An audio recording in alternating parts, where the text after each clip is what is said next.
I'll now declare the meeting open for Monday, June the 15th, and ask if there's any conflicts of interest among the council members. Oh, thank you very much. Do the adoption, okay? Item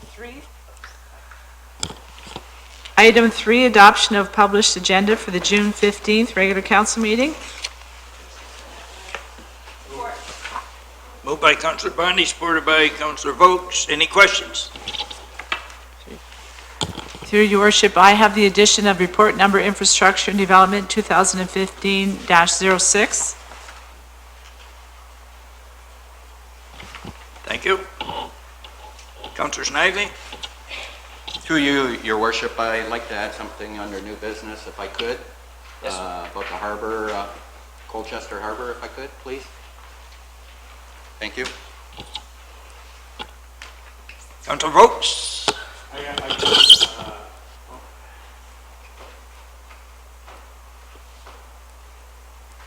I too would like to add something under new business, which is issues being handed over to the Finance Committee. Financial issues being handed over to the Finance Committee coming from Council.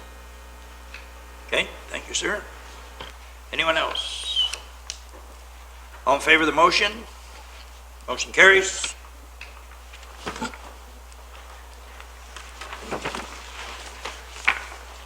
Four, adoption of minutes. A is June 1st, 2015 regular council meeting. Moved by Councillor Snively, seconded by Councillor Vokes. Any questions? All in favor? Motion carries. Item 5, public presentations, and the first one is Raymond Tracy, President and Chief Executive Officer of Essex Power Lines Corporation. Welcome, Mr. Tracy, and I would just turn the floor over to our CAO, Mr. Phillips, for a few comments. Yeah, thank you. Through your worship, we've invited Ray this evening to address council as the primary stakeholder of Essex Power to have a discussion with us with ELK in terms of things that we're learning about the electrical distribution in Southern Ontario. Ray is the President and CEO of Essex Power Corporation, and he also serves as the chair of the Electricity Distributors Association, the EDA, for 2015 to 2017. And that, I believe, encompasses some 70-odd regulated electrical local distribution companies, or LDCs. So Ray's here to talk to us about the current status.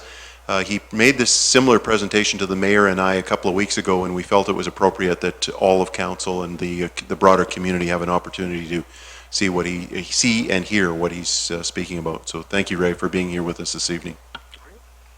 Thank you very much, and definitely appreciate the opportunity to be here. Yes, and I'd like to thank you for acknowledging I'm also this year the chair of the EDA, which really has been a real wonderful thing. I've had the opportunity now to meet a lot of LDCs and shareholders across the province, and it's funny, we all look alike, to be honest with you, in terms of what we're after, in terms of what we're trying to do, in terms of provide service.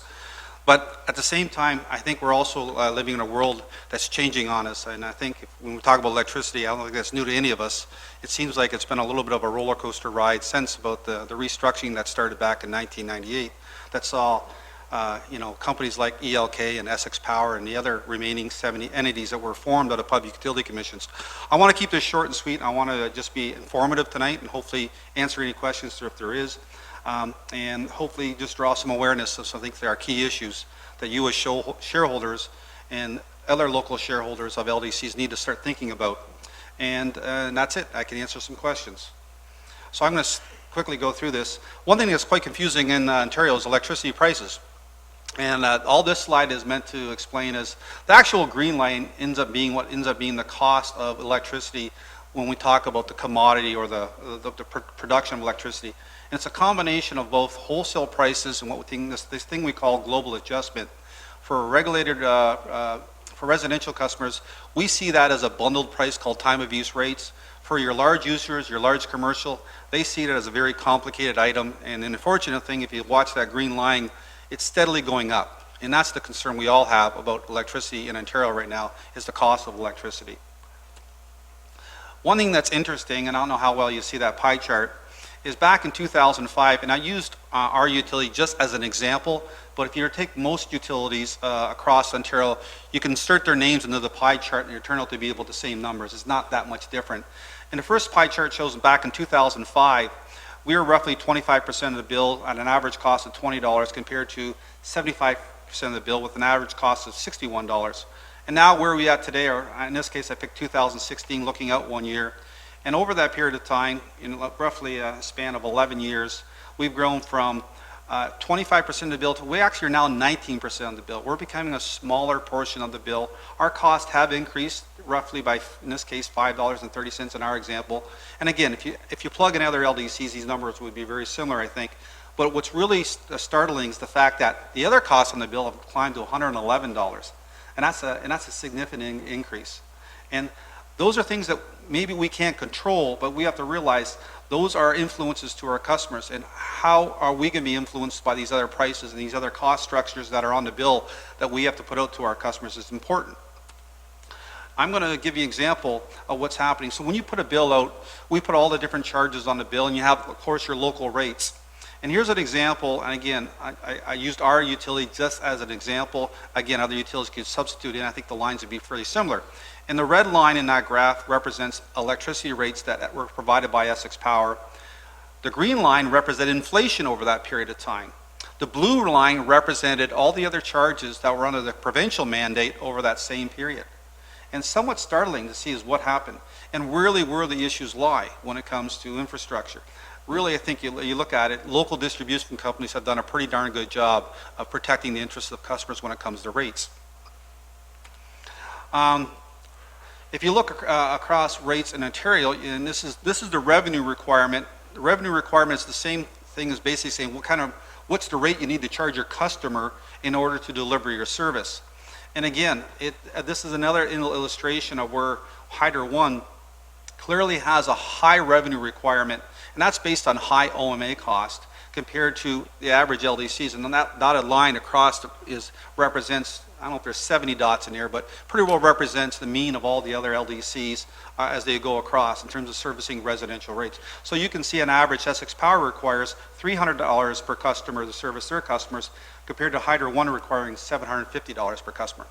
Why is that important to local LDCs and shareholders? Because often, and I'm sure if you look in your communities, I'll show you later on, some of those customers are on opposite sides of the streets. On one side of the street, they're serviced by the local LDC. In your case, it could be ELK. In our case, it's Essex Power. On the other side of the street, they're serviced by Hydro One, and the rates are substantially different. And often, I think as shareholders, at least our shareholders, you're often questioned why, and is there anything that we can do about it? Controllable costs.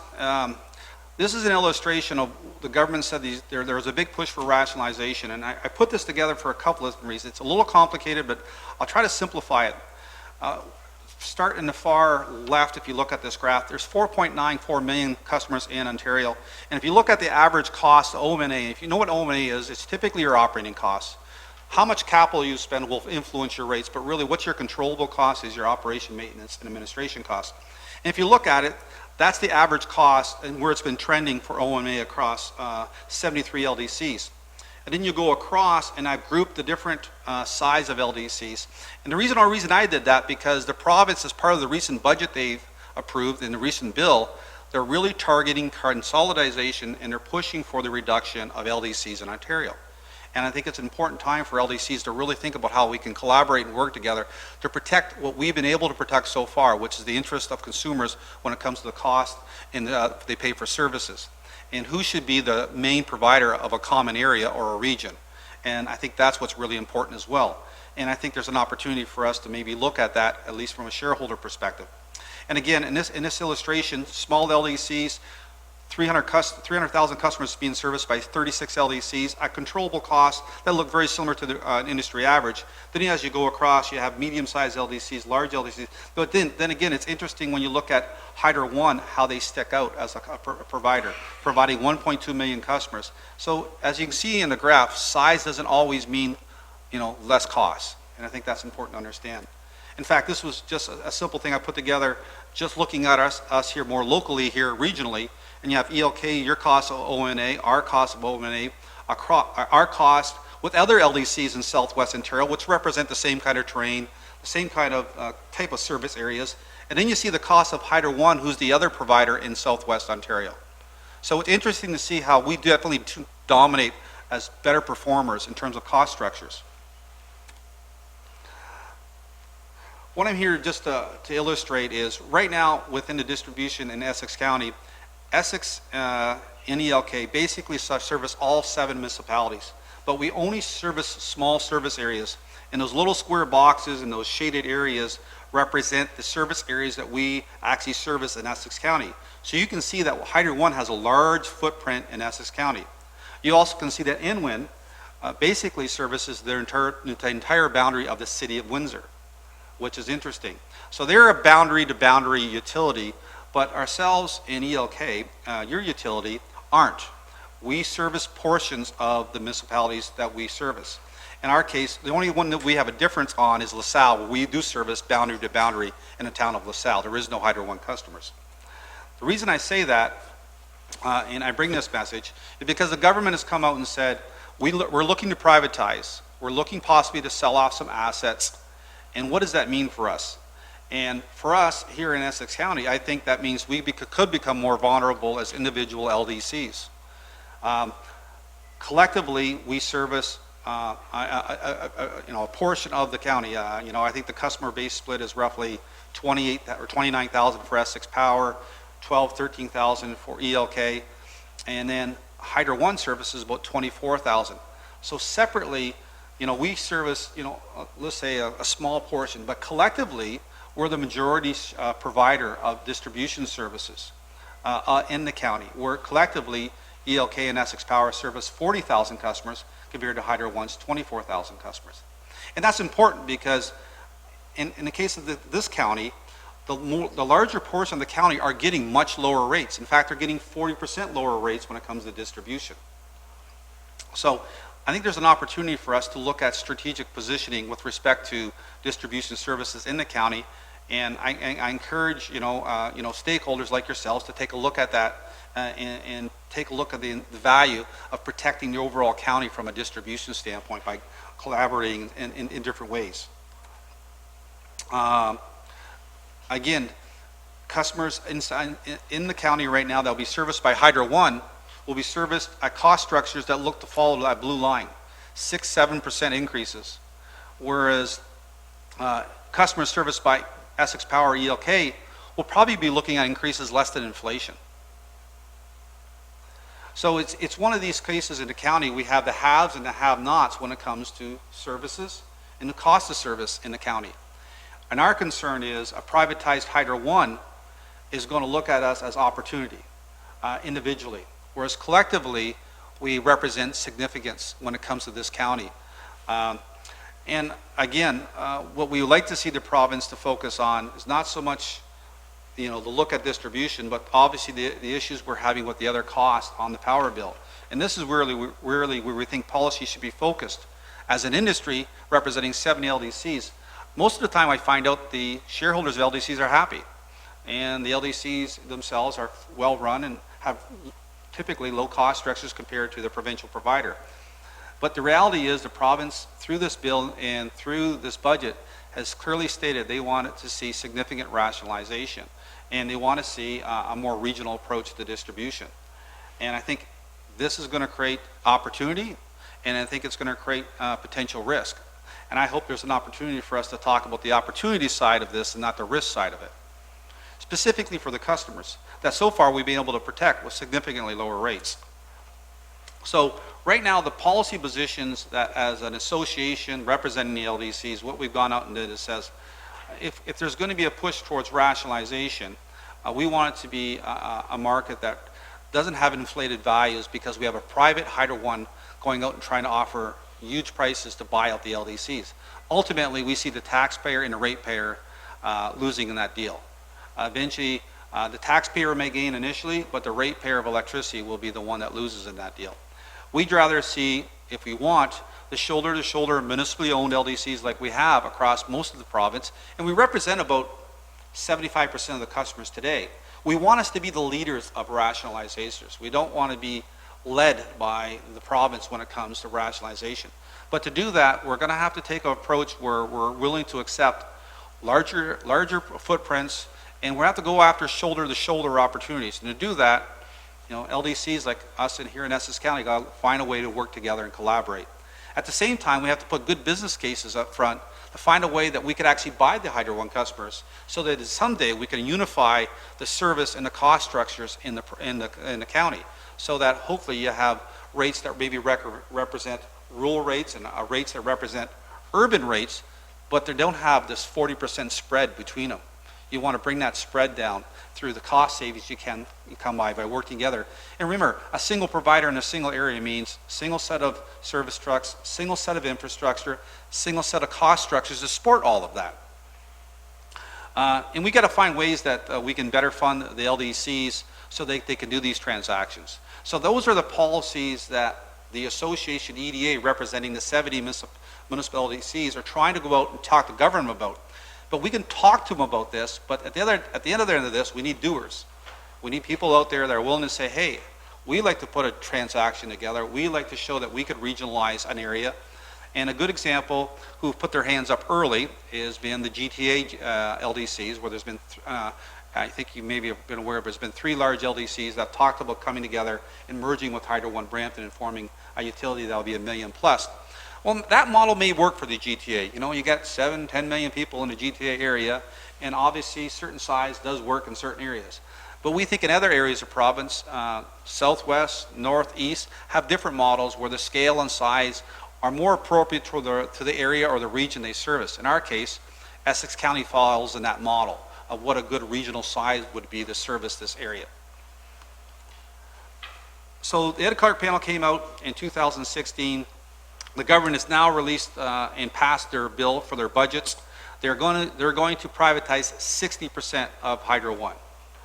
Our push is, before they move ahead with any significant sale of interest in Hydro One, they first consider selling Hydro One assets to local distribution companies that want to collaborate with other distribution companies and rationalize.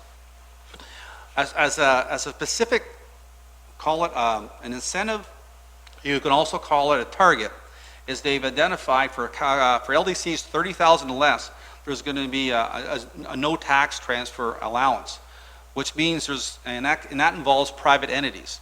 So that means you're going to have a lot of strong interest being shown in smaller LDCs. We're one of them, we're 29,000. ELK, same thing, we're less than 30,000, where they're really going to put a push on us, and you're going to see these privatized entities, whether it be Hydro One or others, show a strong interest in basically removing us from the marketplace. And I stand tall in saying, I think there's a reason why we have municipal shareholders today that still own their LEC. I think, yes, they're interested in getting fair value and getting a return, but I also think they're very interested in protecting the interests of the customers we service and the rates they pay and the service they receive. And I think that's where we're focusing on, is to say, how can we survive through this transition? How could we be a better, stronger entity? And that really involves you, stakeholders, the shareholders, thinking about that.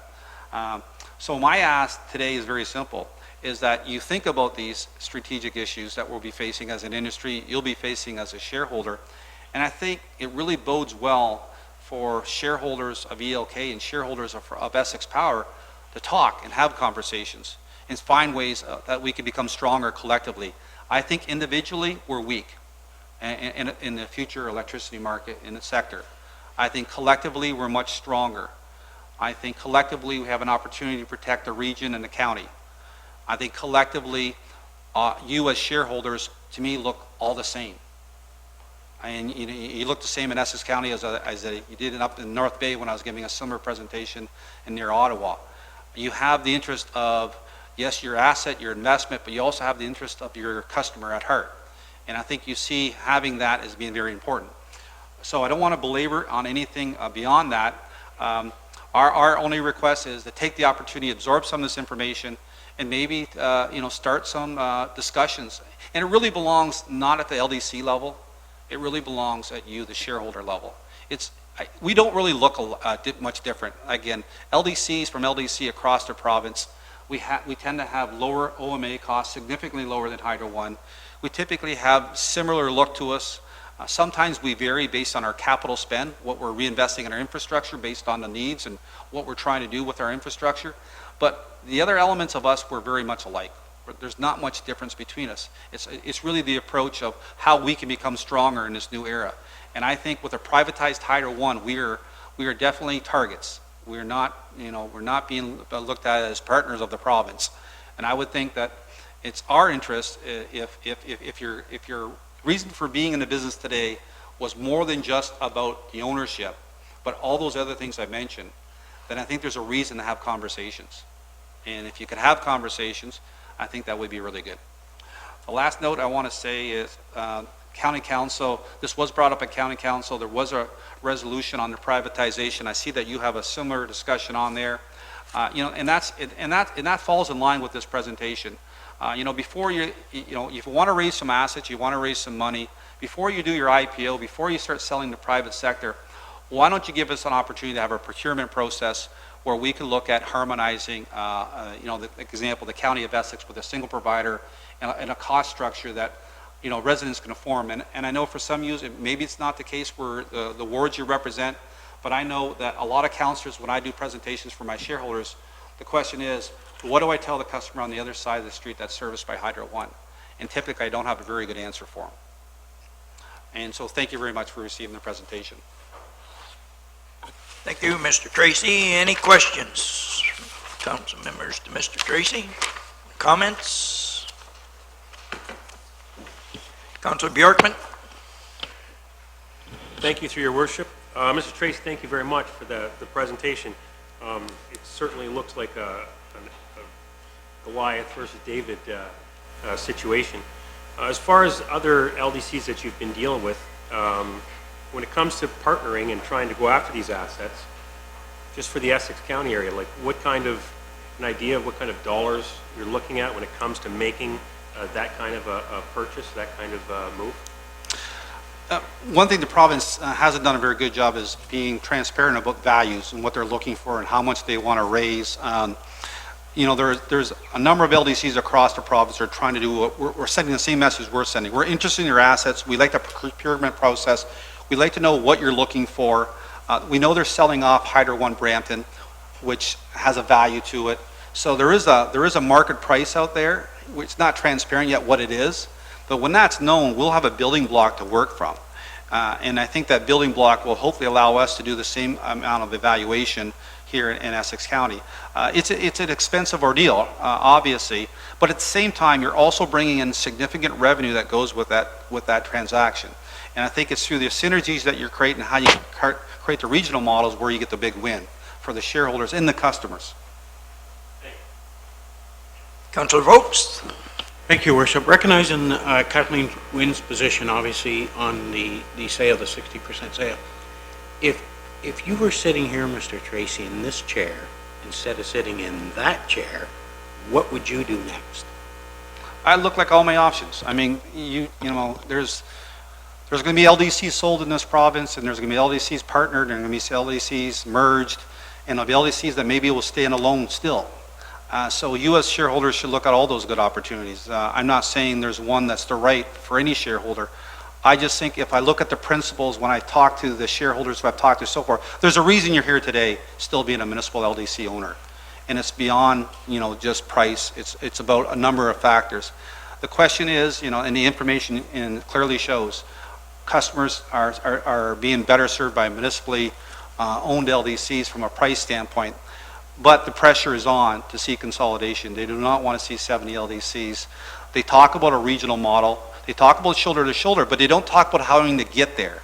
And the interesting thing here about the Essex County and in other areas of the province, there is ways to get there. There is specific ways to get there. They involve partners and they involve some acquisitions, and you actually get a shoulder to shoulder entity. And that's what we're looking for, because at the end of the day, that's how you build the most efficient infrastructure and manage it. So what is it that stops those discussions from starting now? I think it's just, like anything, the government's kind of put something out there. They put, they put some measures out there, but they put the no transfer tax. They put this push on rationalization. They're saying that they're going to privatize, which means, they're changing their deck. They're changing their game plan. And we don't know what that means. And, in terms of, will it be another aggressive buyer? Will it be this? Will it be, will it be selling off assets? That's what we're trying to, push for. What we're saying is the customer part of any of these decisions? If they are, and we can find a way to do rationalization shoulder to shoulder, then let's put them as part of the discussion. Let's find ways to create some value for you, to raise money, to build your infrastructure, whether it be in the GTA or other parts of the province, and let us bring value to the customers. But to do that, you have to do that by the best savings we can get is shoulder to shoulder in a single provider. Thank you, sir. Councillor Caxero. Through your worship. Mr. Tracy, I think I asked you this question probably 10 years ago. In your model, I'm curious as to why you leave out Enwin. You mentioned Essex County. Certainly, yes, that includes 2 LDCs, but Enwin is what runs Windsor's utility. I'm curious as to why you don't include them in the discussion of your model. Second to that, going back into one of your slides where it showed inflation, you show inflation rising to 8% by 2019. I question that amount of inflation. So, first of all, I'll be able to answer the second question first. Clarification on the graph is that's a cumulative inflation, so that's why it builds up. So 2% a year, roughly 2, 4, 6, 8 over 4 years. So it's a cumulative inflation on the second question. And the first question, I really don't want to leave anybody out of the discussions. But it's up to the shareholders to determine, how far they want to think and how far they want to explore options to. Obviously, we know City of Windsor. We know what Enwin serves. Right now, there's 7 municipalities in the County of Essex that are serviced by 2 LDCs. 6 of those 7 municipalities are serviced with Hydro One. Like I said, Town of LaSalle is the only one we service entirely. So in some ways, we have a common cause on the issue of rationalization in the county. Where does rationalization go for there? I'm not sure. And again, those are discussions for like-minded stakeholders to talk about and say maybe it's broader than all of that. But I guess the point I'm trying to make is the principle we know that brings the greatest value is a single provider, single infrastructure, single set of service trucks managing an area. That's what we're trying to focus on. And how far you go beyond that, that's where there's lots of experts that throw out numbers of all different scales. All I can tell you is by what the numbers tell me is that, we can do a pretty darn good job of being a provider. Whether it be county-wise or if it's beyond that, if that makes sense for the shareholders, it makes sense for the the provider.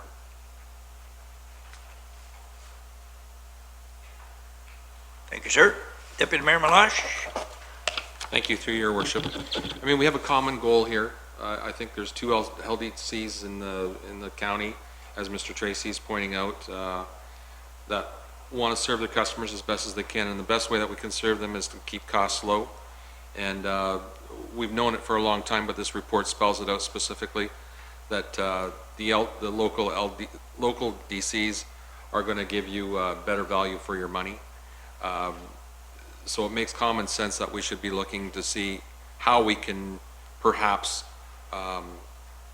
partner and maybe at the Elk level, like maybe not tonight here with this council, but we should be given direction to Elk that that's something that we'd be interested in pursuing, and let it move through that channel, I guess. But I, as a councillor and as a board member on ELK, would suggest that I think it would be worthwhile looking at something to try and mesh a partnership of somehow to ensure that we're successful on moving forward with a bid to try and have control over Essex County. I think that would be the best scenario for all of the residents in the county. So I just wanted to state my opinion. Thank you. Thank you, sir. Councillor Oakes. Thank you, Worship, for allowing me to speak again. To Councillor Malash, actually myself and Councillor Bondi just sidebarred about having the discussion starting as all of us, board members, maybe at our next board meeting, just to have the discussions and see what the views of the balance of our board looks like moving forward. Mr. Phillips? Thank you, through you, Your Worship. The discussions, one of the reasons that got us here this evening, or had Ray invited to council tonight, was the fact that the stakeholders, the significant stakeholders being Tecumseh and the town of Essex have had discussions. And I think it's important to remind ourselves that it's really the stakeholders, and that's what Ray's been speaking about here tonight, is not necessarily the customers of the LDC, but the stakeholders who own the LDCs. And that's why we're in front of council tonight. So pushing it back to Elk may give us a different result. And it's one that I guess I offer up our administration to. It's not to say that we shouldn't be discussing with Elk, but I think it's one that in the conversations I've had with my counterpart over at Tecumseh, being Tony Haddad, that this is something that I think is worth exploring with your senior administration, and to have Donna, myself, and perhaps others look at all of the economics of it and the options that you're exploring, that you would want to have explored. That this is one that I think is administration's role, not necessarily to the LDC, but being as we're the town represents the principal shareholder here, that it's not one that you'd push back to the distribution company. But and it's one that, as I said, we have already had conversations. So back to, I think, one of your questions, Councillor Vokes, was what would you do? I would think you'd want to formalize that direction to administration to in that way you've entrusted us to carry on. That allows us to continue to have those discussions formally with our partners. Councillor Vokes? Thank you, Worship. So does that need to be in the form of a direction or a motion? Just a direction to do that? And we will make that a direction, look for support to direct as such. Okay. Thank you, sir. Supported by Councillor Cacero. No.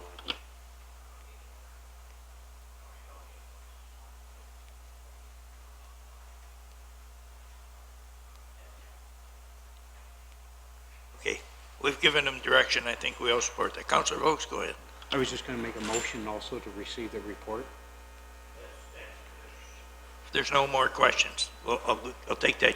Councillor Cacero. Okay. For discussion? I'll second the motion, and I just got a quick question for administration. Through you, Your Worship, I'm curious as to why administration from our LDC isn't here presenting their case to see if it matches.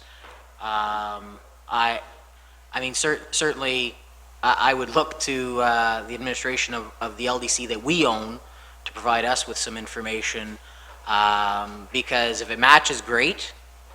If it doesn't match, then I'd like to know why it doesn't match, and how do we proceed from there. Ray had a talk with me as the mayor with regards to a meeting, and I just asked our CAO if he could set up a meeting with, Ray and Tecumseh counterparts, and we discussed this at a meeting, and like the same presentation pretty well Ray gave to us. We haven't informed the ELK manager about this. He read about it in the paper or heard about it and had a slight conversation with me one day. He called me and I went and just talked to him, and I said, we will be getting back to you. This was just initial, conversation between the two parties. Through Your Worship, I guess, sorry, I didn't direct the question at yourself. I directed it at administration as to what the reasoning was to leave the administration of our LDC out of these discussions, I guess. Mr. Phillips. Certainly not intentional by any means. It was a matter of hearing from, and in this case, I'm treating Mr. Tracy as a kind of a president of the electrical distribution corporations, not necessarily the CEO what might be a partner or might be a competitor, was more through the understanding, and there's a significant portion that we're looking at in this, that it's the future rates and the risk of being a target, I think, is that being taken over.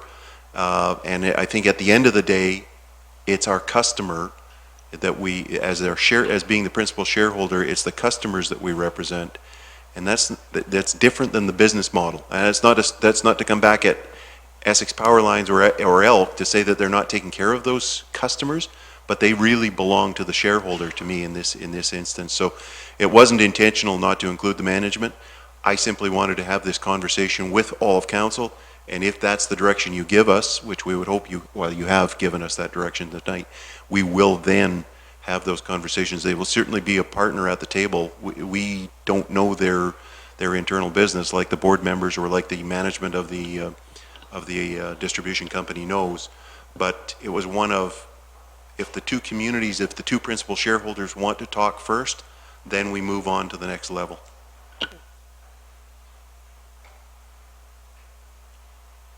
Okay. Anything else to the motion? All in favor of the motion? Motion carries. Thank you very much, Mr. Tracy. Yes, and I just want to say thank you again, and I just maybe want to leave a parting comment. I heard Colchester Harbor being on the agenda as a new business. I had the opportunity to be in Colchester on Saturday, part of a fishing tournament with my sons, and I have to say, to be able to go and fish in Lake Erie or St. Clair, bring home some pickerel, pick some fresh fruit up on the way home, it's a great place to live, this Essex County. Let's make sure we can protect it. Thank you. Exactly. Thank you, sir. I know. I can't believe the cloud and the wind. This is what I ended up with. I thought it was no sun. If you want to just hit that purple button, it'll shut her off. Thanks, Ray. Councillor Caxero.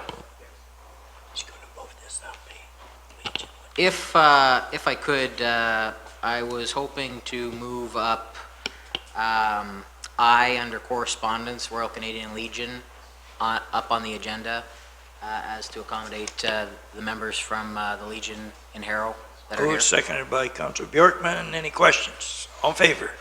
Motion carries. The delegation from the Royal Canadian Legion. Oh, there is no delegation. No. Sorry. But it's still good to see all you people here, looking for our support. Councillor Caxero. I'd like to move enactment of the bylaw supporting the encroachment. Moved by Councillor Caxero, supported by Councillor Snively. Any questions or comments? Nothing. Okay, thank you very much. All in favor of the motion?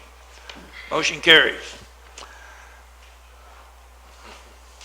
Okay. That was quick. Okay, thanks. Sorry you came out here all this way without being able to say anything, but shows you're interested.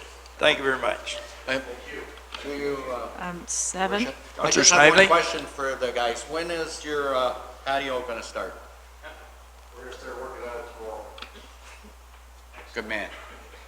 Okay, thank you very much. Item 7, reports from administration. A, Building Department Report Number 2015-05, the May 2015 Building Report.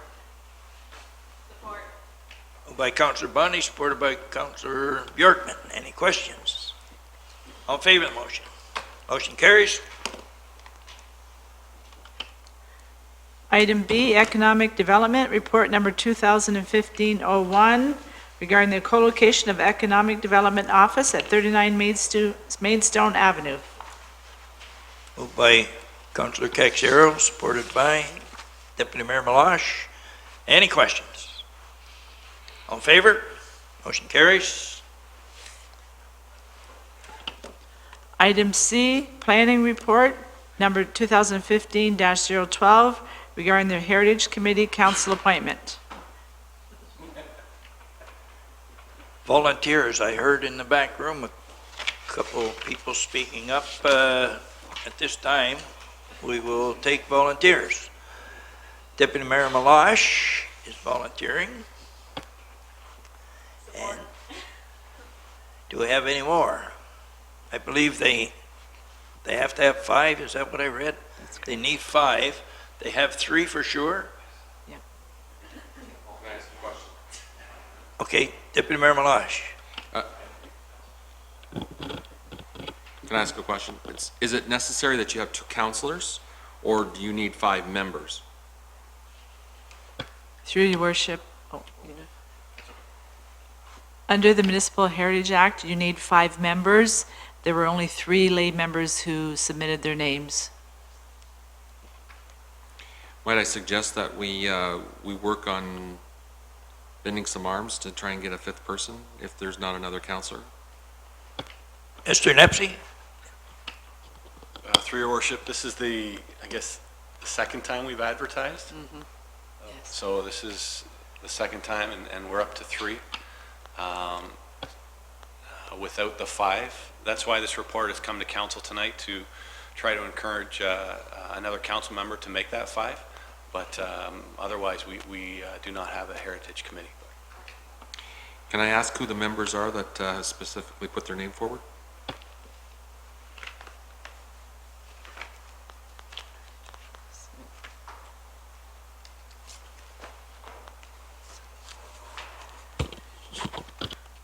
Through your worship, they were Claudette Gauthier, Laurie Kodiak, and Tracy Pilon-Abs.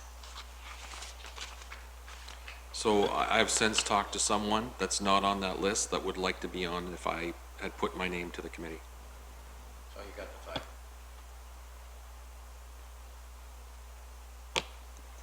So, I mean, it's up to council. If there's another council member that wants to sit on there, that's, Well, if I may, Deputy Mayor Malash, I have 2 hands up. Maybe they're willing to volunteer. First is Councillor Caxero and then Councillor Vokes. We'll hear from them. Through your worship, do we know when this committee meets? What day of the week? What time? How often? Through your worship, we don't have a committee yet, so that hasn't been set. So I guess it's the chicken or the egg, but we got to set the committee and then set the structure on which they meet. So. Bill? Through your worship, I certainly would love to volunteer Chris Nepsey to sit on the, no, I'm kidding. I have no problem sitting on the committee if, as long as it doesn't conflict with work schedule and other committees that I'm on already, which there's 5, potentially another one tonight, later on in the meeting. So, I mean, as long as it doesn't conflict with my other stuff, I have no problem. If we need another member, I can sit on it. Okay, thank you, sir. Councillor Vokes? But the questions that Councillor Caxero just asked are the questions I was going to ask. But with that being said, is Councillor Malash has indicated that there may be somebody interested, maybe one of his, somebody he holds in friendship or whatever, or something he may be entertaining, sitting with him on that committee. And I think we should, if in the event that this particular person that Councillor Malash has, for whatever reason, changes his mind, then the offer that Mr. Caxero is putting forward, then so be it. But I think we should always go to public process first to get people involved on committees before we as a council fill those commitments. So if the person that Councillor Malash has interested, he still holds interest at the end of this meeting, then we've met our goal.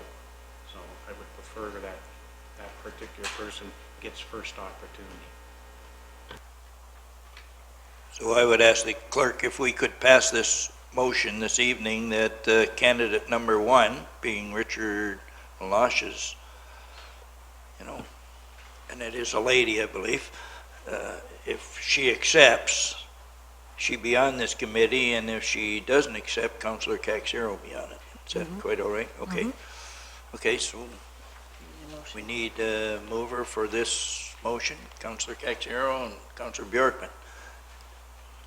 Is that fine with everyone? Well, you understand what we're doing? Okay. All in favor? Motion carries. Thank you, Bill. If you don't make it, you can use the rest too. Thanks.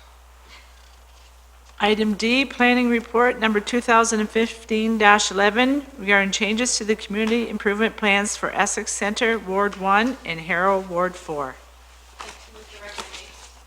Moved by Councilor Bondi, supported by Councilor Caxero. Any questions? All in favor?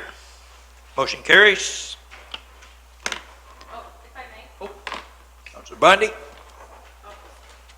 Sorry, in talks with our, with some people on the street in Harrow and with our planner, Mr. Watson, the 50% cost of demolition, council can have a little bit of discretion with that. For example, if somebody wants to come along and demo Sheps and leave it as a vacant parking lot, you know, maybe we could look at that, because in my mind right now, a demoed Sheps is better than what's existing. You know, I think it's more saleable. So anyways, I'd just like to thank you, Mr. Watson, for doing this, and hopefully with the cost, with helping with the demo grant and the accessible entrances, we'll see some more CIP funds flying off the shelf. Councilor Volks? Thank you, Your Worship. Would this apply to partial demolition? And the only reason I ask that question, when I look at Dolls, that canopy that's out there, that's ready to fall on people walking down the street, that would, they technically could take that canopy off under a partial demolition grant based on this. Would it apply to that? Through you, Mr. Mayor, it would. The stipulation, I think, is really, is the degree of demolition that has to take place. You're going to have situations where parts of a building have to be demolished, and I can think of some in Harrow and Essex Center where, you know, the back half of the building, for example, is in worse shape than the front half. I can also think of situations, as you mentioned, where there are appurtenances and architectural features which certainly shouldn't stay because they're not in very good shape. So I'm going to put some discretion, you know, discretionary clauses in the grant, and I'm also going to look at the question of complete demolition and no reconstruction. See, one of the problems, of course, is that when you demolish a building and don't do anything with it, how long can that vacant lot stay, and what kind of impact does it have? In a situation like Sheps, for example, where the building is on a corner, it has less of an impact than a building in the middle of a commercial area. And I think in situations like that, my preference would be to report to council if there isn't a redevelopment plan that's incorporated with this demolition grant. So if it's just a straight demolition, I'd rather take it to council and let council address it on a site-specific basis on the merits of that application. And I'll put that into the CIP agreement if that's acceptable to council. Thank you, sir. Okay. Item E, Infrastructure and Development Report Number 2015-05, the results of the request for tenders for Dunn Road reconstruction. Moved by Deputy Mayor Malash, supported by... Yeah, we did. We voted on it, and then Councilor Bondi had to ask the question after. So we do have motion made by Deputy Mayor Malash, supported by Councilor Bjorkman. Any questions? All in favor of this motion? Motion carries.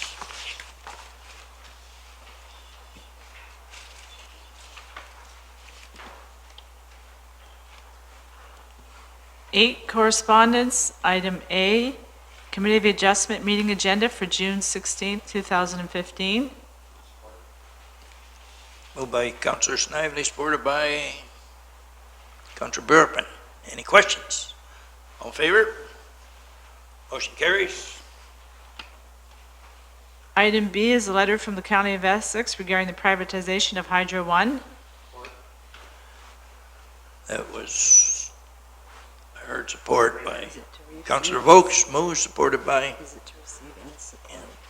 Deputy Mayor Malash. Receive and support? Okay, thank you very much. Any questions? All in favor? Motion carries. Item C, a letter from Keep Hydro Public, and it's a resolution regarding the proposed privatization of Hydro One. Moved by Councilor Bjorkman, supported by Councilor Volks. Any questions to the motion? All in favor? Motion carries.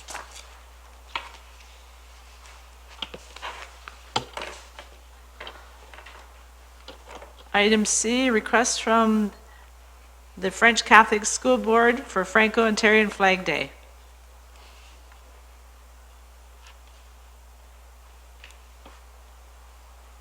Moved by Councillor Bundy, supported by Councillor Vokes. Any questions? All in favor? Motion carries.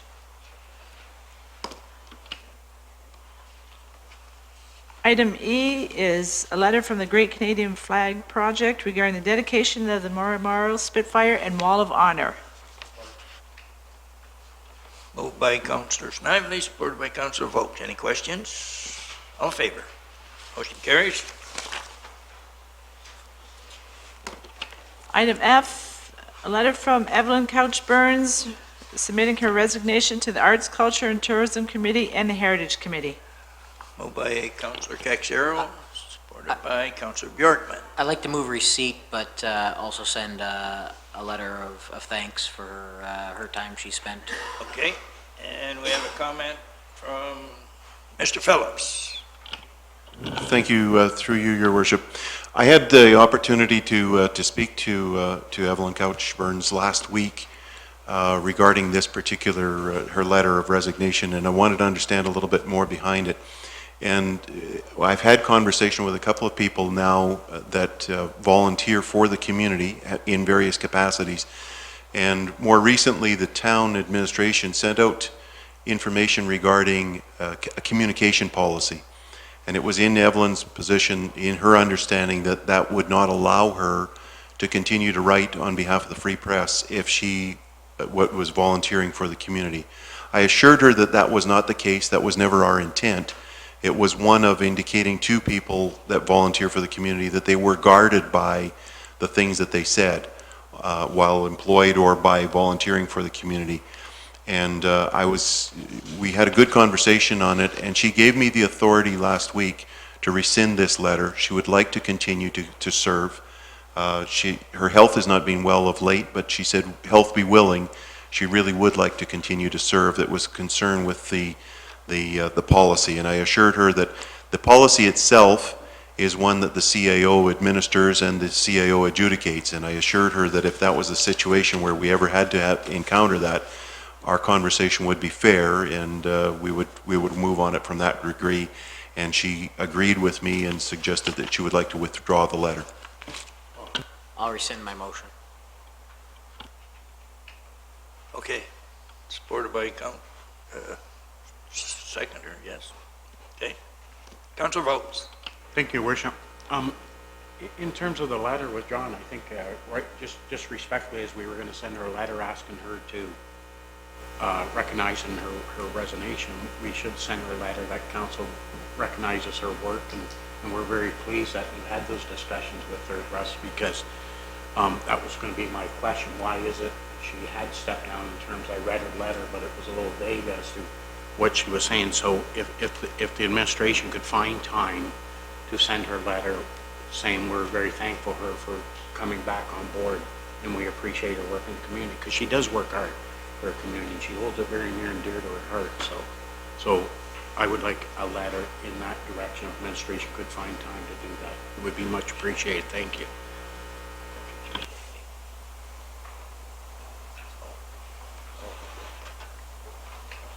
Supported by Deputy Mayor Malash. Is that right? Not a motion? Okay. Okay. I think we all agree, Randy, that that'll happen. Good. Item G, Windsor-Essex County Environment Committee, May 28, 2015, meeting minutes. Moved by Deputy Mayor Malash, supported by Councillor Caxero. Any questions? All in favor? Motion carried. Item H, Association of Canadian Distillers, and this is regarding Ontario-made distilled spirits products, retail access to the market. Moved by Councillor Caxero, supported by Councillor Bjorkman. Questions? All in favor? Motion carries. Item I was moved up to the beginning of the meeting, so we're now at number 9, committee meeting minutes. A, the Arts, Culture, and Tourism Committee meeting from May 13th, 2015. Councilor Bjorkman moves, supported by Councilor Bondi. Any questions? All in favor? Oh. Councilor votes.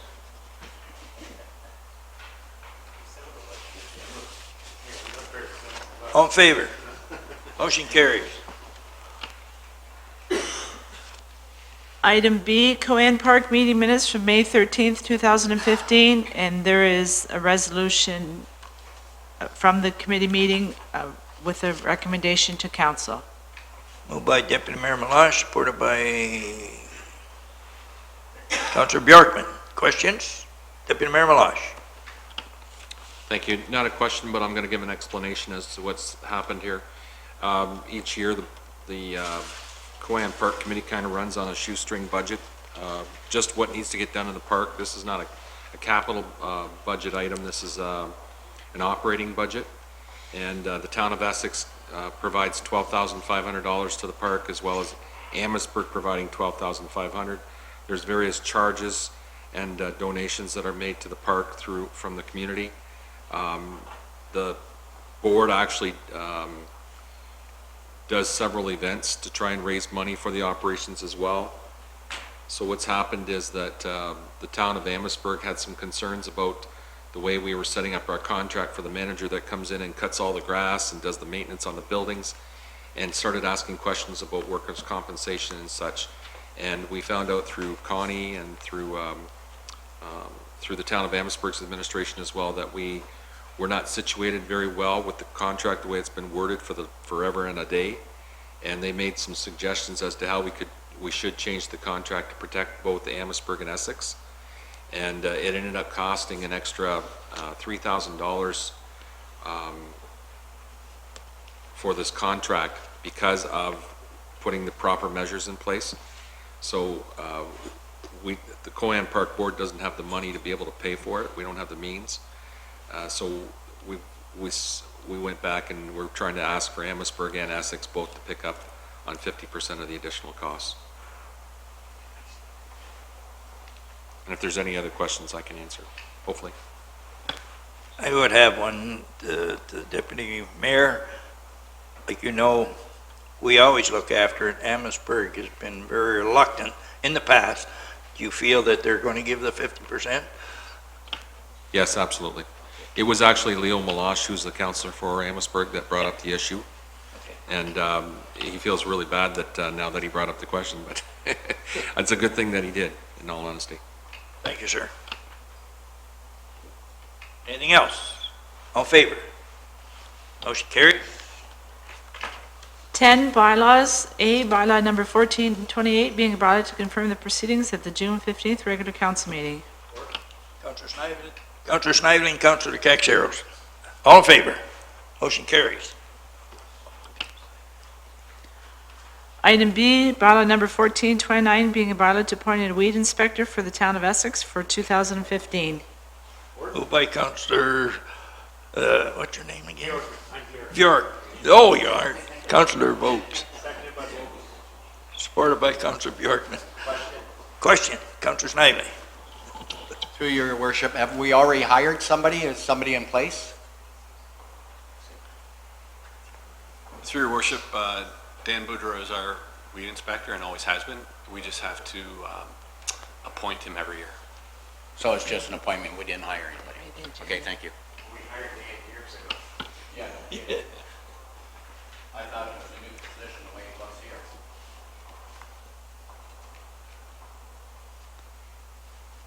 All in favor? Motion carries. Item 11, financial. A, the April 2015 bank payments report. Moved by Councilor Vogt, supported by Councilor Bondi. Any questions? All in favor?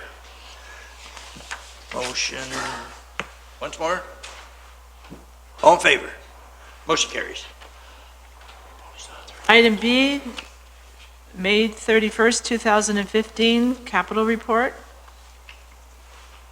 Councilor Caxero, supported by Councilor Snively. Any questions? All in favor? Motion carries. Item 12, new business. The first item A, Councillor Bondi, Harrow High Action Committee. Councillor Bondi. Thank you. Just to talk with council right now, I've had some discussions with some of the park members, primarily Sherry, Bill Parr, Rebecca, and even though the park committee is essentially almost dissolved because their recommendations are put forward to the school board, they would still like to work with us in some capacity to fight with our high school. So I don't know if and it doesn't even have to be a formal committee, but they're there and they want to work with us. I'm not sure if we need to make a committee. I'm not sure if we need counselors on that committee. Of course, I'd be willing to sit and help, but I wanted council to know that members of our park committee are still interested in doing whatever we can. And I don't think the recommendations are presented to the board. Now the board's going to come back with their own ideas. I don't think this is an opportunity to sit idle for us and wait till October. I think we can still be really busy and active. We had a meeting with the superintendent of education and a couple of other members of administration a couple weeks ago, and I think we really need to do a full court press for the next 3-4 months because we have to show them that we can make a community hub happen in Harrow. So I'd just like to see administration's thoughts on that, and then and council's thoughts as well on what are the next steps. You know, I don't want to just sit idle for the rest of the summer and allow the community to think that Harrow High School we're just going to allow it to close, because that's certainly not the will of this council. I know this council has worked very hard. Councillor Caxero, I mean, you've been spearheading this. You've been going to all the meetings. I was thoroughly impressed with how you were the other day at the meeting. And we could work with our school board trustee, Julia Burgess. She is committed, and she has said to us that she is not voting in favor of closing Harrow. So I think I'm looking at council and administration saying, what are the next steps?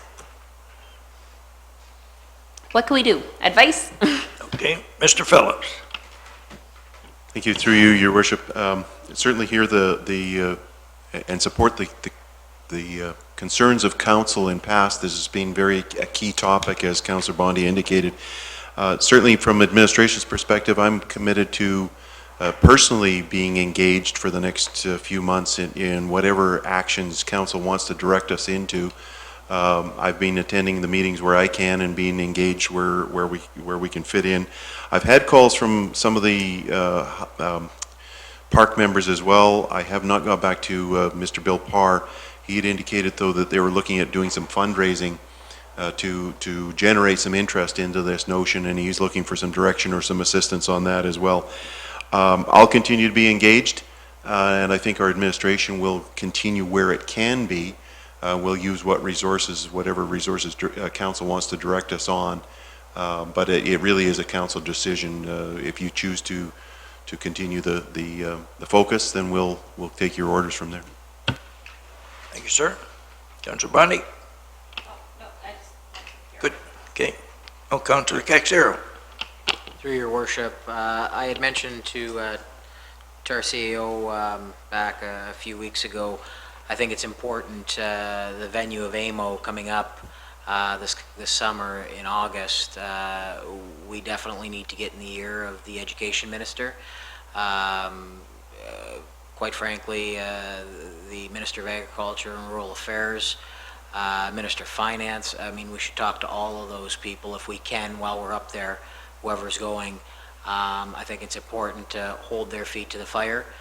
Certainly if we have the opportunity at the mic to maybe question the Premier as to you know, the disconnect. I mean, what I heard loud and clear from that meeting we had with the school board's administration is the issue with the community hub is the gap of funding. Certainly they would entertain it. The problem is what they would get in funding through having students in the school, if the school is fully utilized, is far different from what they'll get for renting out whatever space is available. Quite frankly, the other problem in the Harrow High instance is that space isn't in one location. It's small pockets of space in each classroom because the classrooms aren't being filled up. So we certainly have a challenge in front of us, but that doesn't mean that we aren't going to pursue this the same and continue to explore our options and continue to make sure that the school board and the ministry know that we're equal players. It's an important facility for us in our municipality, and we just want to know how we can keep it open. Thank you, sir.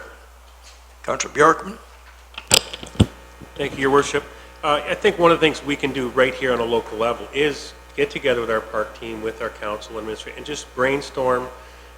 More ideas are coming out as I believe it's Ms. Petrie is the new person that's going to be spearheading. As that information becomes available to us and what it is that they're looking at, other groups that are creating these hubs, what can we do? What can we offer? What can we sell? Because it's going to be a lot more than just going and questioning people. We need to come to the table with something in our hand and say, this is what we can do. And if we can get together and get some ideas that show there's some savings there's some, the benefit to the community, we need to come with something. So I think a couple of brainstorming sessions with our group would be very good and something we could easily do. Thank you. Councilor Bondi? I think that's a great idea. So maybe in the next 2-3 weeks, we could have another meeting with our park committee and see where we can go from there. In the meantime, when we were meeting with the school board, Rich, you were on the phone, and Councilor Yorkman, sorry, you were on the phone as well. We did ask the school board several times, what exactly do you want? If council or the community could pull a number out of a magic hat to keep Harrow High School operating, what is that number? And we know it's kind of arbitrary, and it's definitely hard for them to answer because their deficit is system-wide. But I think that it would be helpful tonight if council sent them a letter, because we want to work out this community hub idea, but if Essex Council or Community Services or a youth center or a foot care clinic was going to rent out space in the high school, we don't know how many dollars we need to give them to save our high school. There's no number. They haven't given us a number. They haven't said, for an extra $340,000 a year, you can keep your high school. So without that number, we can't work backwards to it. It's kind of a mute fundraising point. The Harrow community is strong in supporting their high school. And if you gave us a number, then, we can fill the hourglass just like anything else, but we don't have anything definite in paper. So tonight I would like to ask council support that we send the school board a letter saying, what would you like to see? How can we meet you halfway? And I want it to be a public letter, and I want it to be recorded that we have sent them a letter saying, what is it you're looking for? Whether it's a dollar amount or a space amount, or, can we drag 10 more kids there? What is it you're looking for? I'm just at a loss as to how to solve this problem when we don't have any numbers. We're given a goal, but we don't know how to achieve it. So I don't know. I'm looking for a letter, and I know I'm sure our CEO could draft a type of a letter, but we need to know what is asked of us. If we're going to do this community hub, we need to know how to do the community hub. Deputy Mayor Malash? Thank you, through your worship. And it may not necessarily be a dollar amount that they're looking for. It may be something else. And what Councillor Caxero was talking about with this community hub, I'm not 100% sure if that's the direction that they're even considering that would make the high school stay open. Because the fact is that, like what Councillor Caxero was saying, was the pockets of extra space that they have is because they're only putting 15 to 20 kids in a classroom whenever a teacher is teaching. And they want to see it at a minimum of 22 to 26 maybe. We have to think of creative ways of maybe getting additional kids that want to be at that school. One of the ways that we could be, and maybe we could somehow partner with the community and the town be the spearhead, or the committee that Councillor Bondi's talking about, spearhead different programs that would be unique to the Harrow High School that would make kids say, hey, I do want to go to Harrow High School because I want to be part of that program. Different apprenticeships. And I know Mr. Parr from EnterQuest was talking about maybe having high school kids come in to do some apprenticeship works there. We could talk to the wine industry and perhaps have a course offered by Epic that would, I'm just throwing up some ideas out. We've often talked about in the past about maybe having a greenhouse, and they did have a greenhouse operation at Harrow High School at one point in time. Maybe it involves the town purchasing some of their landscaping needs from a program that they've got going on at Harrow High School, or being creative that way so that we've got some programs at Harrow High School that are so unique that kids are going, wow, I want to go to that high school because they have these unique programs that they're offering in different courses.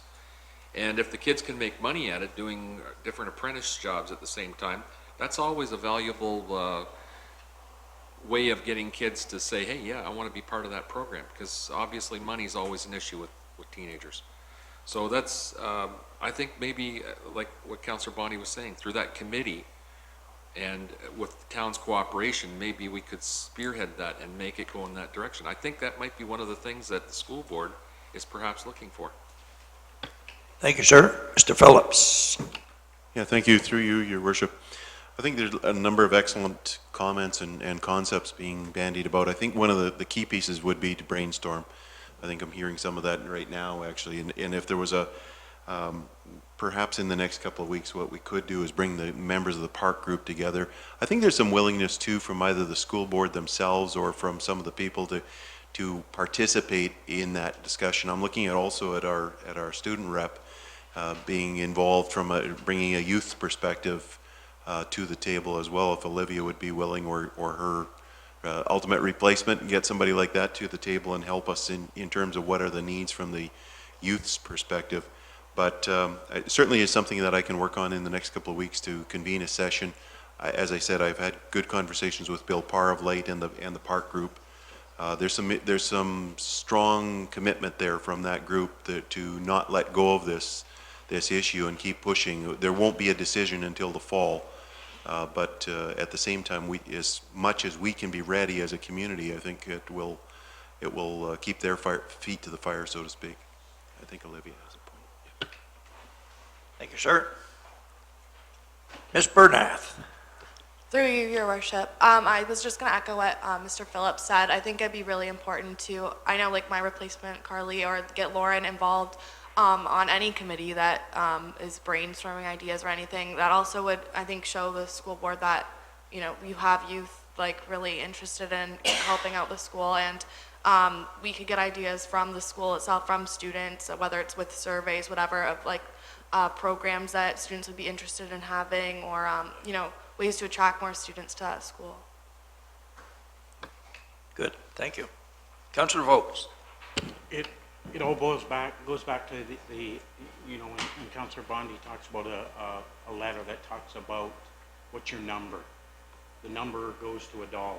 And the bottom line is in terms of Councillor Caxero, the Hub Initiative is probably our best bet to date in terms of stimulating financial opportunities to offset the costs of what it takes them to run their business day by day. And that's really, I think, where we should be putting our focus at, on that Hub Initiative, and sell it and resell it and sell it again until everybody gets on board. Thank you, sir. Councillor Caxero. Through your worship, also, there was a session on June 13th that Julia Burgess attended with Karen Petrie involved. I'm sure she'll report back to us on what those discussions were, what they surrounded, maybe some movement with regards to how we embrace this, or you know, or what the challenges are. So I think it's important to touch base with Julia. I did receive an email from her, just briefly kind of outlining kind of what happened, but I think it'd be important to maybe get her in front of us and maybe debrief us on what those discussions were with Karen Petrie.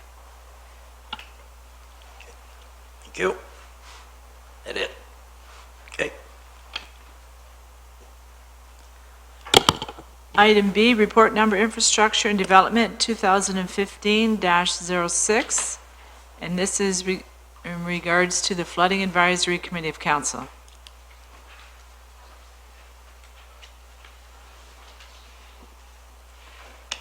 Any comments, Mr. Nepsey? Sure, thanks, Your Worship.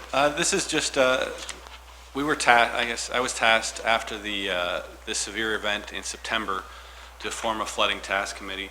We've met 4 times now.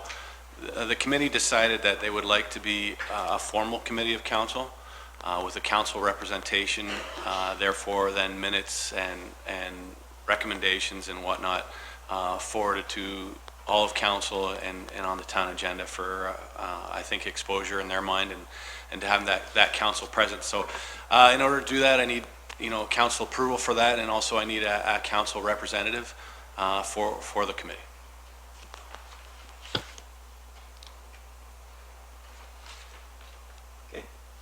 Councillor Vogts? I'll move that we support the report from Chris Nepsey in terms of the Flood Advisory Committee of Council, and I'll stand for that position of the member of council on that committee. Thank you. Supported by Councillor Caxero. Any questions? All in favor of the motion? Motion carries. Item C is Councillor Snively. Councillor Snively? Yes, through you, your worship. I have a couple of concerns down at the harbor. First of all, I just want to tell Doug that the harbor looks great. It's a great job that we did down there. Docks look good, it's well used. One of my concerns is, and I'm getting this feedback from a lot of boaters, we all know that there's a lot of sport fishing down there. What we don't have down there is bait. And I know we put an addition onto that building down there, and I'm going to ask council if we would consider maybe renting out or leasing out a little section of that, because it's quite a good sized building, and privatize it and have somebody sell baits out of there. I think we're lacking that, and there's a lot of people asking about baits down there. My second item down there is the congested area down below.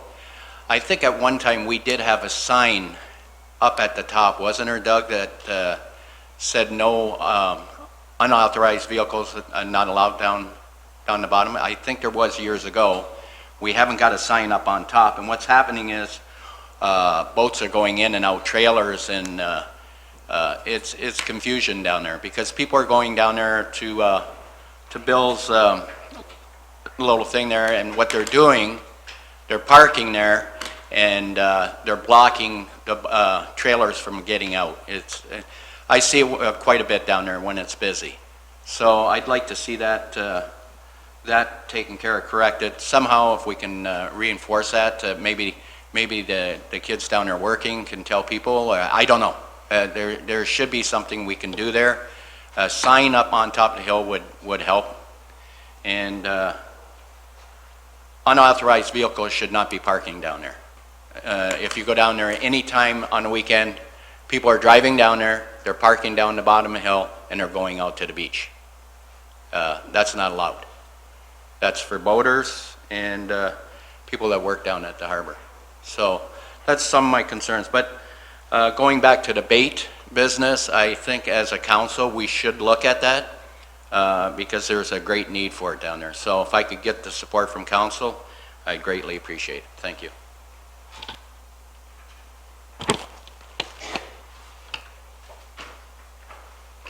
I would ask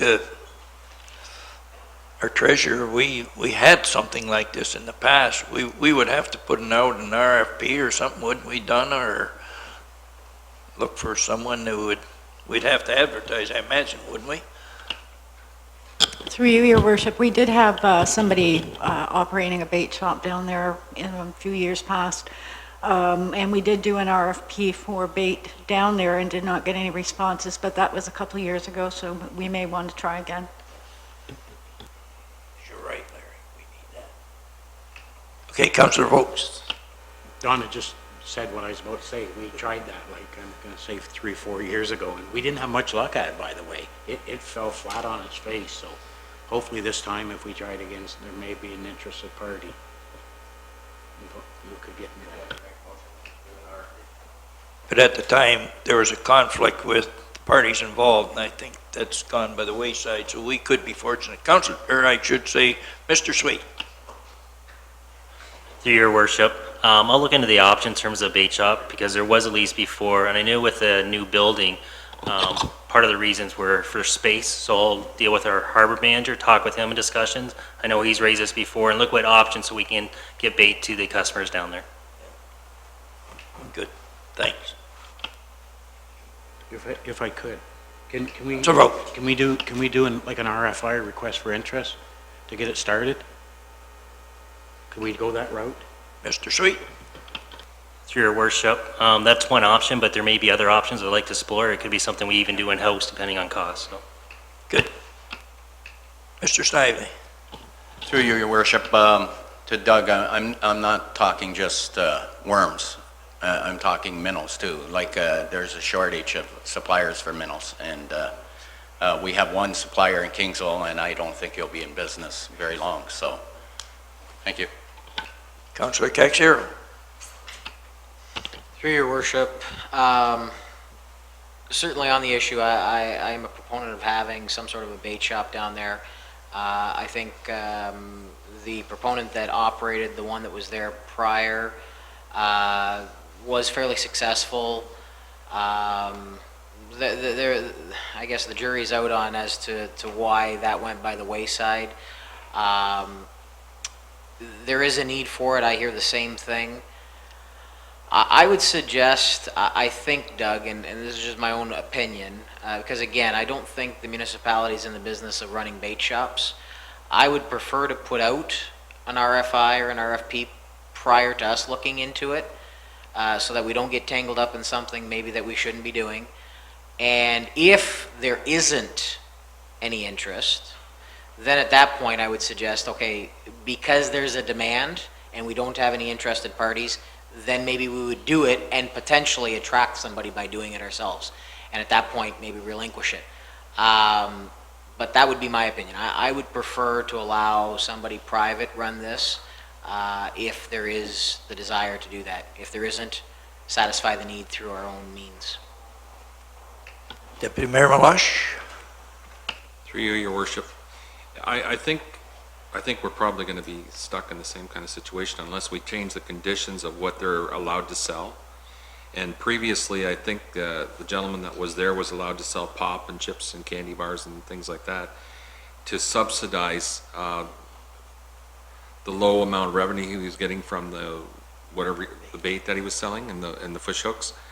And once we took the ability for him to sell those other smaller items that were making up the difference to make it break even or a little bit profitable, that was one of the reasons why we couldn't get anybody, because they were limited to just selling bait, because we made that arrangement when at the time who was leasing the building wanted that that person would not be allowed to sell any pop and chips, because they wanted the right to do that in the restaurant portion. So I think that was one of the reasons why that we lost out on having somebody that would want to go down there. Thanks. Thank you, sir. Mr. Sweet. Through your worship, I appreciate the direction. I will follow up. My own concern is with the addition to the kiosk. That was staff that came back to council saying we need it for operation purposes. So I just want to make sure if we're going to do an RFP, we have space that we can give to an operator. Thank you.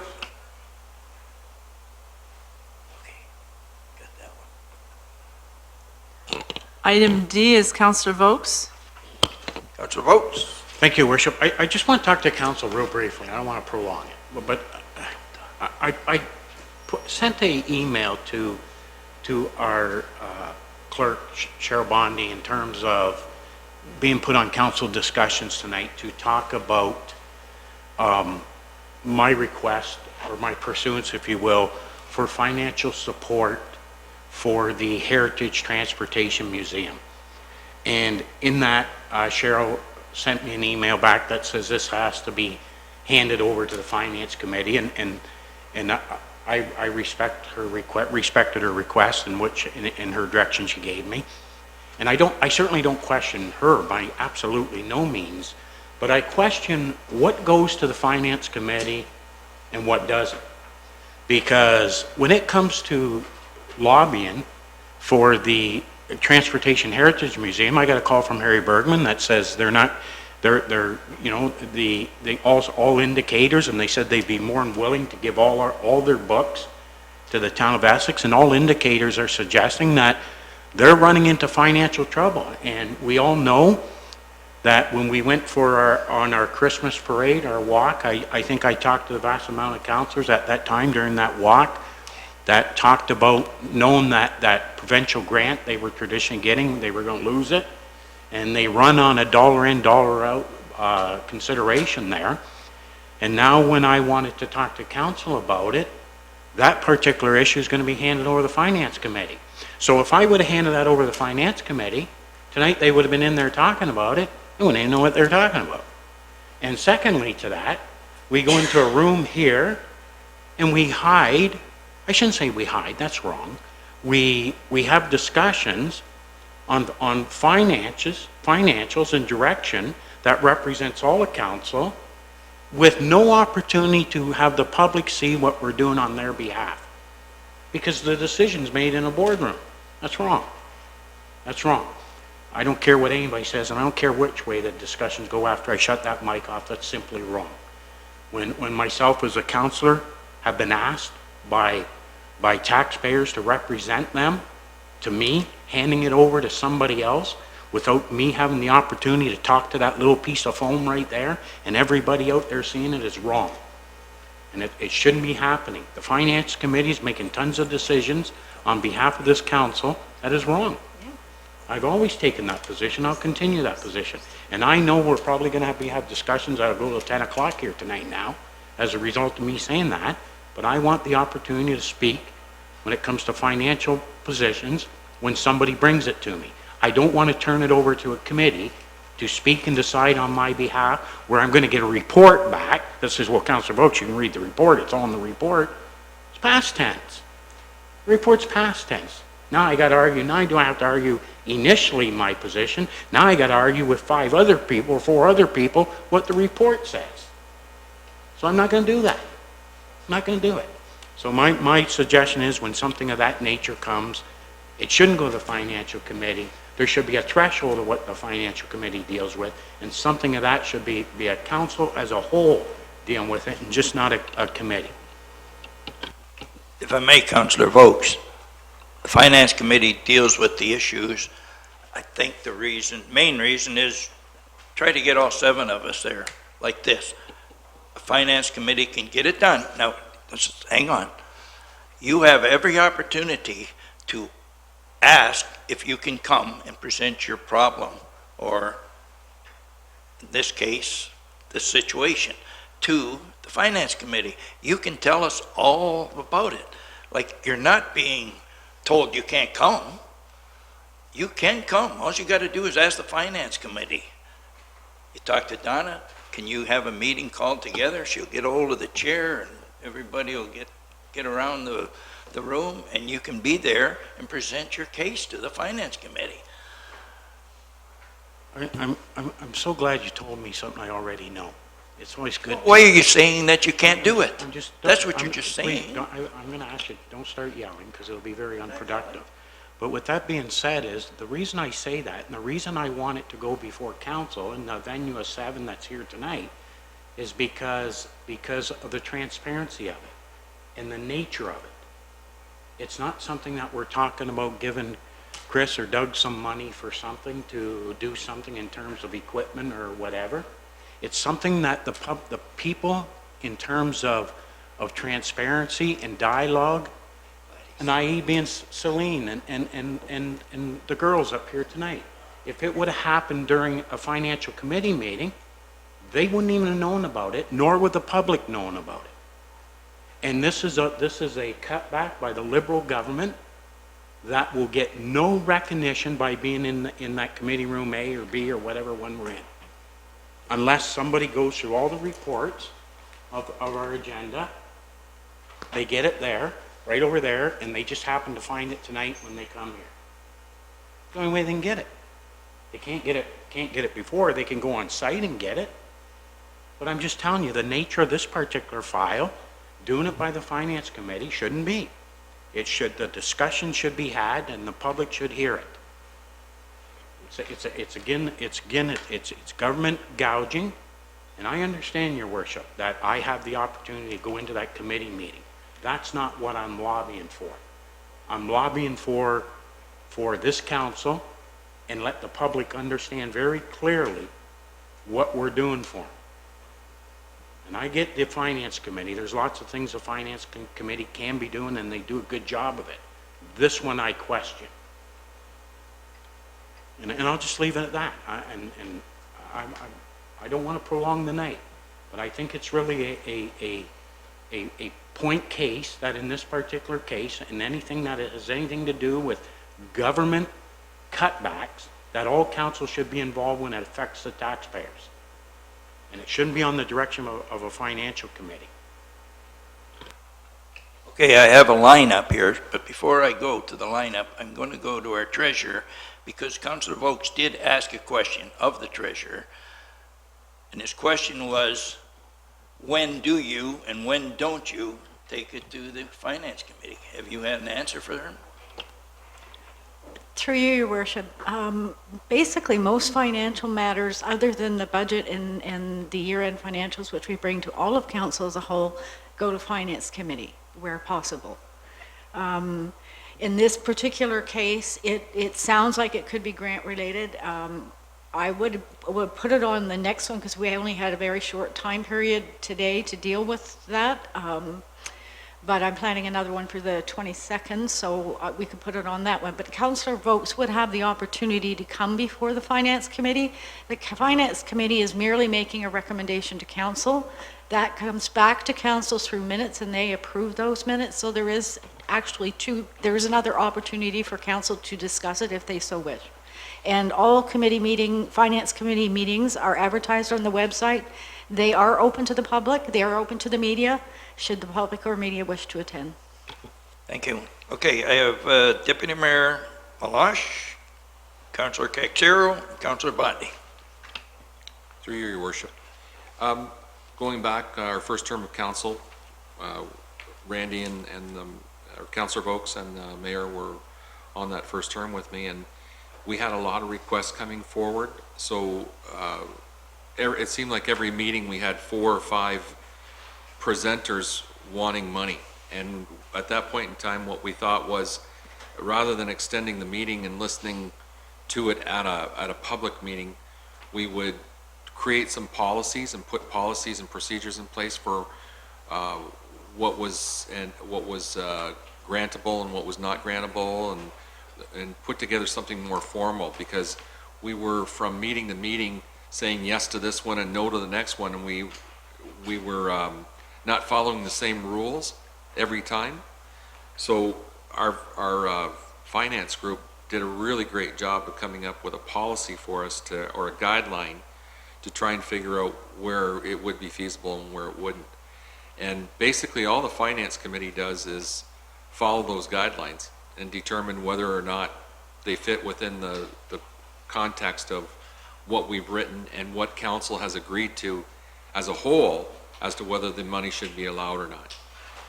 That's not to say that we can't discuss these ticket items. I believe that, if somebody wants to bring something forward, by all means, I think we should be able to talk about it as well. But it was a direction from council that we set up the Finance Committee that way, so that we didn't have to deal with 5 or 6 finance matters every council meeting. This way the debate went on at a finance meeting, and the recommendation would come forward. Then council had a recommendation rather than not having the background when these committees would come forward, or an individual person or an advertising agency. There were all kinds of things that were coming forward. So it's to save time at the public meeting, so that we're not here for an extra hour just dealing with those kind of things at every public meeting. But like Donna or like Mrs. Hunter had said, it is open to the public. It's not like it's not really a closed door meeting or anything like that. Now, mind you, very seldom we have the media show up for a finance meeting. or presenters even for that matter, but we can have that. So if this council wants to go in a different direction, I mean, that's for us to figure out and determine. That's not to say that we couldn't change what we're doing right now. But I like the fact that we've got a committee that specializes in that and just follows those rules or guidelines that we've set up that all of council passed going back a couple of years ago to try to determine who should, why we should be waiving fees or why we should be granting money, etc. Thank you. Councillor Caxiero. Through your worship, basically what Donna and Richard said was what I was going to say, because I too was on that term of council 3 terms ago. I questioned it at the time. I kind of was, as a new councillor, you know, why are we going to have only part of council decide what we're going to do financially with respect to all these items?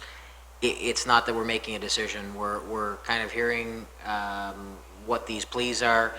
We're putting forth a recommendation, certainly trying to follow some sort of guideline in keeping things consistent. But having said all that, I do understand what Councillor Vokes is saying. Is there any items, and maybe this brings about the discussion as to, is there any items that we should not bring to the Finance Committee, that it should come to Council? And I would suggest if there is going to be any exceptions, it can't be anything that's going to encompass a large number of them.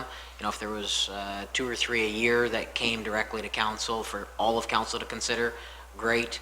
But that would be obviously the direction of Council. Thanks, sir. Councillor Bondi, Councillor Snively, and Councillor Vokes. Thank you. I certainly have no issue with the Finance Committee streamlining the large number of requests that come through council. But I think that there are particular cases where particular councillors, especially Councillor Vokes in this instance, he has been advocating for Heritage Village for some time.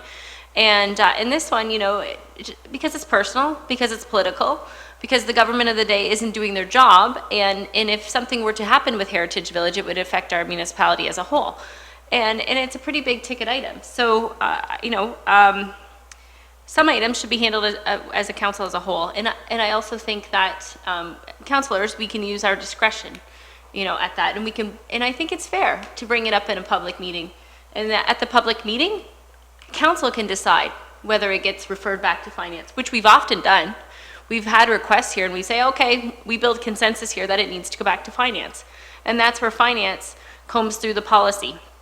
But I don't even know when Finance Committee meetings are, because I don't watch the website every day, and I don't get an outbox invitation because I'm not on the committee.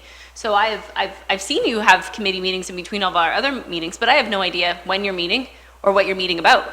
And if I have an invested interest, do I have to watch the website every day as a councillor? Well, I'm kind of busy. I don't have time to do that. So, you know, maybe council as a whole can get meeting requests. Maybe that would help. Then, and you know, we know that we're not voting members. I know that I'm not a voting member, but at least I can see what you're meeting about. Maybe that will help solve it. But in terms of tonight, I would like to ask the councillor, what is his ask for Heritage Village? We're all here. The topic is being discussed. I'd like to, I don't know. I'm willing to sit here and listen to what Heritage Village needs.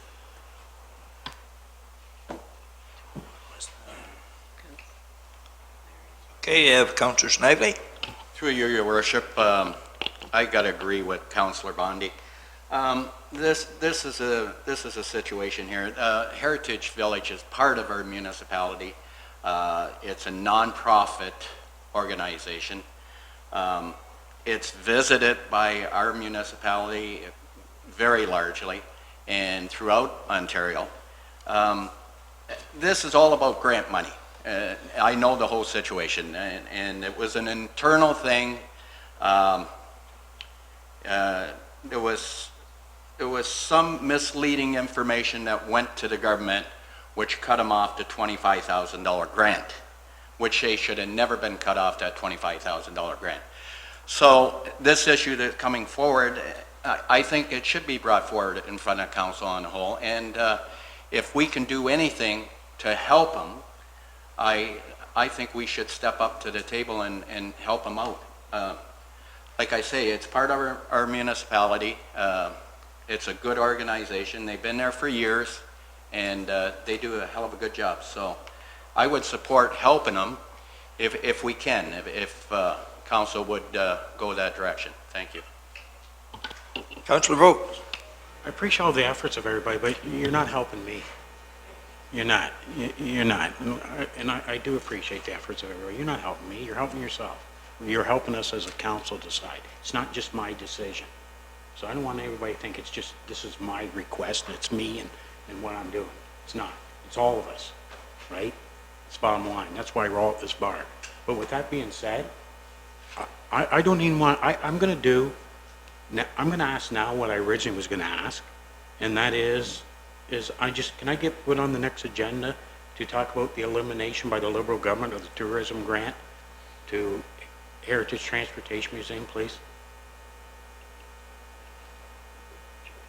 Then we can all get out of here, because it's just, I know where it's going. It's going to a lengthy, long night discussion that ends up being, so I would just like to put on the agenda those discussions about the elimination of that grant next council meeting, please, and thank you. I was going to do that the first time, but I thought I would try the other angle, so I'll use the second angle. It's done, sir. Now, I hope there's some information that comes with it. Like pardon? Well, I hope so. And I hope we get it before we come here, because I don't want to come like Councilor Bondi said, let's talk about it tonight. I'm not prepared to talk about it tonight because I don't know what you're talking about. I want to be prepared when I come here with questions, not trying to pop mud in my head. Oh, what did he just say? So hopefully we have something ahead, Randy, when this comes on the agenda. Non-argumentally, what you're going to get is a letter from me asking on this request that says the Liberal government's taking $25,000 away from the Transportation Museum, and they're having a hard time running. Simple as that. But if I may, sir, is that all they did? That's what they're doing, Is that the yeah. only problem? Why? That's not the only problem. They're not going to keep the place open, Your Worship. So I'm just going to hold those discussions for the next council meeting. I don't want to get into it now. But you'll get something from me that says the Liberal government of the day, the tourism cabinet is removing $25,000 from them, and I want to have discussions with council about it. And I understand what you're saying, but is there a reason? Like, I want to know, why did they do it? That's why I want to have discussions, because I really don't know the reason either. Okay. You have the answers for me, I'll be happy. Yeah, I will. I'll work on that. Oh, yeah? I don't remember. Yeah, I'll share it with you. Okay, what's the next? No problem. All right. What's the next? Oh, Item 13, notices of motion. A, Councilor Caxero. Councilor Caxero. Through your worship, I'd like to move that the Colchester Harbor Steering Committee be reinstated and consist of our Director of Community Services, a designate from the Planning Department, a council member, and 2 residents. Further, that one of the mandates for the committee will be to seek divestiture from the federal government of the harbor.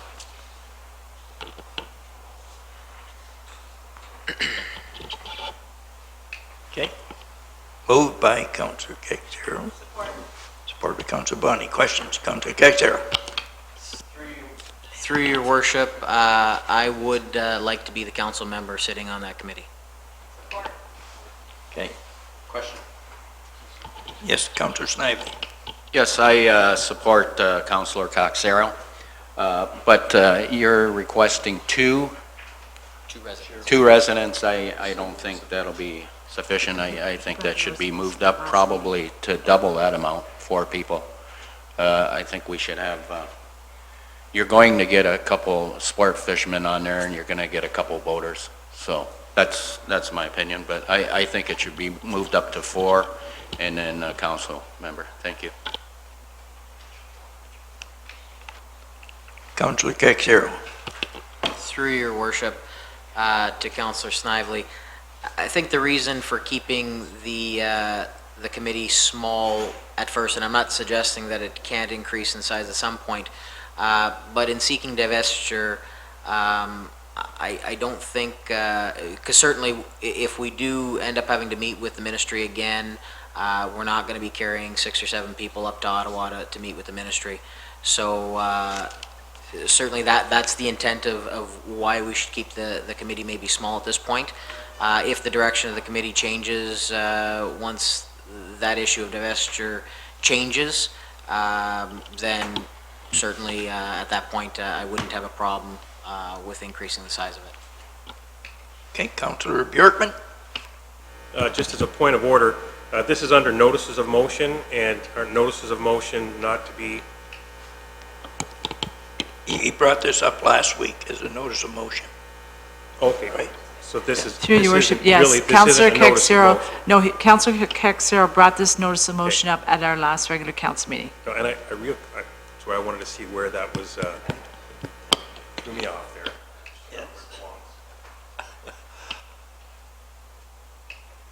Anything further? So we're leaving it at two citizens. And is there a chance to make a recommendation right now? Because I think we all saw an email from one of our taxpayers, a former council member, a former member of that committee, I think maybe our first year, Bill, when we were on council, you know, Councillor Ennis, he was on it for a number of years. Through your worship, I don't believe, when I sat on that committee during my first term of council, I believe the lay member was Dave Watsa. There was only one, so it was myself, Dave Watsa, Doug Sweet, and Jerry Marion, our clerk at the time. There was 4 of us, and that's certainly I can appreciate just having one lay member may not be enough. That's why I say 2. I'd certainly like to get somebody with some knowledge of the harbor, knowledge of fishing or boating at least. That would be of benefit, and then maybe somebody that's just dedicated to seeing us through with that process. Certainly, if Doug would like to add anything with regards to that, maybe he could add. Okay, seeing how you were talking to something that I had said, I'm going to say something back to you. Maybe Paul Innes wasn't on the first one, but he was on one, so it must have been the second one. And I know he has a file and a half. So if you want someone with experience, I would suggest that he would be one of the 2 people that we'd put on there. You know, that would be my recommendation. Mr. Sweet? Through your worship, I have nothing to add. Councillor Caxero with the motion out in terms of the committee, in terms of the mandate. I think it's a good working group size. Okay, Bill? Through your worship, I have no problem with, Paul definitely would be a knowledgeable person. Not only was he on council after amalgamation, but he was on council prior to, so he does have a knowledge of the area. Okay, anyone else? Councillor Bundy? I'm just a bit confused. Are we advertising the position as well to keep it transparent? Like, I really don't think we should cherry pick before we've advertised. That's all. I wasn't saying that we should put him on. He's a candidate is what I'm saying. But you're right, it should be advertised. Yep. I certainly can make that part of the motion that we advertise to fill those 2 positions. I got it. Seconder was Sherry. Sherry, that's good. Okay, anything further? All in favor? Motion carries.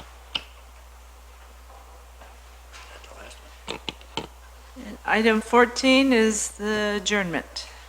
Just before we adjourn, oh, no, you got to wait till I ask. You can't put your hand up. But anyways, Olivia Bernath, we must thank you very much for being our student council member. You know, non-voting though, but your input, we appreciate it immensely. And we all want to say thank you very much. And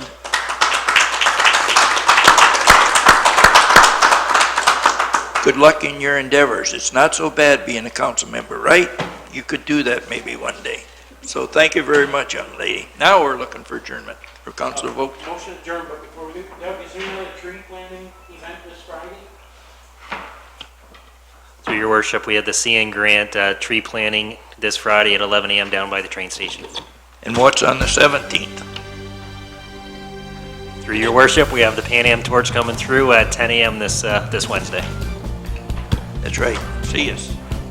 Okay, all in favor of the motion? Motion carries. Okay. Randy made it, and Sherry seconded.